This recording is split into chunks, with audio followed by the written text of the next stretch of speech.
Panevėžio kraštotyros muziejus švenčia 100 metų jubiliejų.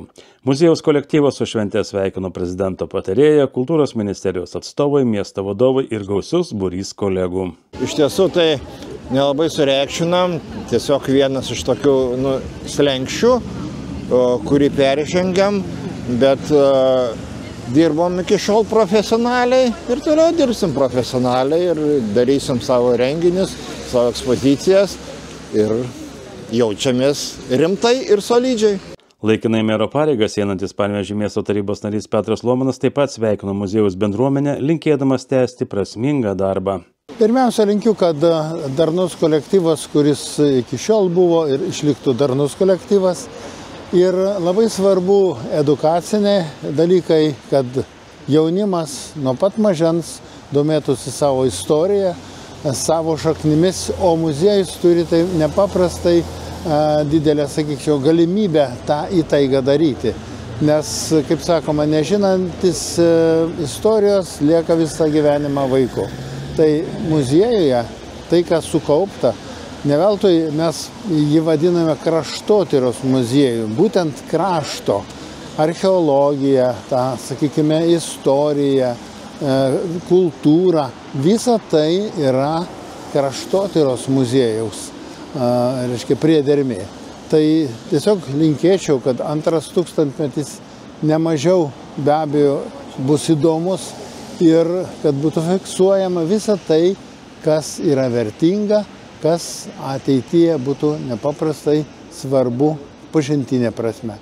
Lygiai taip pat, kaip mes dabar įvairiais straipsniais, kurie pasirodo laikraštyje apie mūsų istoriją, mūsų nepriklausomybės kovas.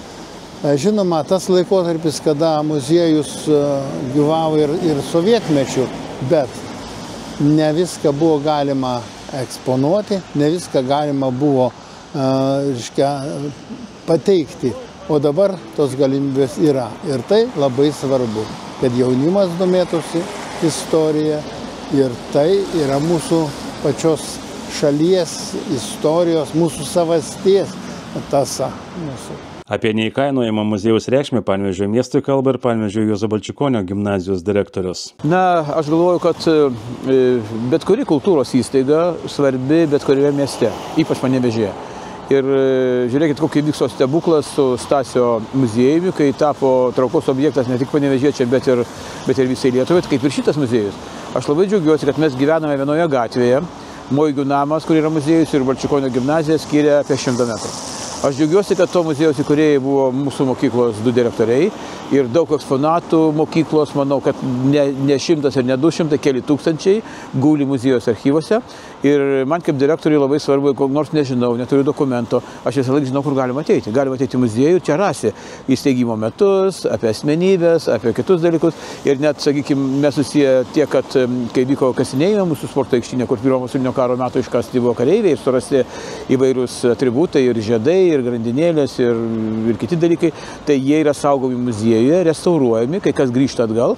Ir taip pat džiaugiamės, kad ir mes turime muziejų, kaip ir reiškia, vaiką šito muziejaus, kur irgi yra pakankamai eksponatų, gal daugiau susijusių su mokykla. O miestui svarbu ir mūsų mokyklai taip, kad mūsų mokiniai gali pamokų metu ateiti, kad yra edukacinės programos ir kad visą laiką stengiamės ir aš, ir muziejaus direktorius, ir gauname įvairias nuolaidas, kad kuo daugiau miestelėnų pamatytų Panevėžio istoriją, susipažintų su muziejumi. Ir aš pastebėjau tokį faktą, kad po to, kai jau vaikai baigė mokyklą, po kiek metų jie ateina su savo šeimomis, atveda svečius iš kitų šalių, nes jeigu grūdą pasėsi į gerą dirvą, tai tada užaugs geras medis ir duos vaisių. Nors ir minėdami 100 metų sukaktį, muziejus susiduria ir su iššūkiais. Iššūkių mes turim visada ir jie yra labai įvairūs. Iššūkiai, kaip tą lankytoją šiandieninį suvilioti ir pritraukti, kaip savo idėjas įdiegti visuomeniai. Tai ko gero, tai didžiausias iššūkis ir karts nuo karto atsiranda įvairių techninių problemų, kaip kažkokių pastatų rekonstrukcijos. Dabar ko gero toks dalykas, kuris duotų mums didžiausią proveržį, tai yra mūsų Moigių sklypo sutvarkymas ir pritaikymas viešosiams veikloms. Tai labai tikimės per ateinantį šimtmetį tą padaryti. Panevėžio kraštotyros muziejaus direktorius dėkoja kolektyvui bei miesto bendruomeniai ir linki jiems kuo geriausios kloties. Iš tikrųjų, kolektyvui linkiu tai pirmiausia tai sveikatos, darnos šeimose ir kūrybinės ugnelės.